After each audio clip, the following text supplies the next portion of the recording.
Mana bu xotinchangni 100 milliondan ortiq krediti bor ekan, bilarmiding shuni? 100 million? Yo'q. Lekin pullarim tez-tez yo'qolib qo'yatdi. Nima qilay axir? Shuncha pul bering desam, baribir bermasdingiz-ku. Kreditimni qanaqa qilib yopaman? Shuncha pulni nimaga olgansiz o'zi? Sarpamni qilishga olgandim oyijon.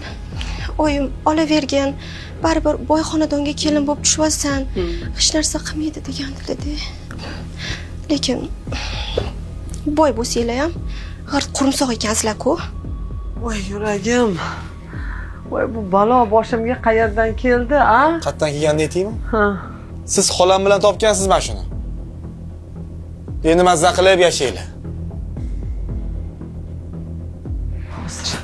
Hozir onangizga telefon qilaman.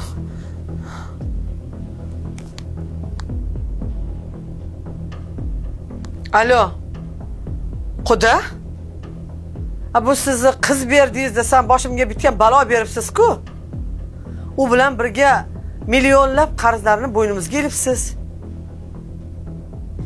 Nima? Nega biz to'larkanmiz? Pullarni siz olgansiz u. Xotinni qarzi bir. Bu nima deganingiz? U qarzni o'g'limga nima aloqasi bor?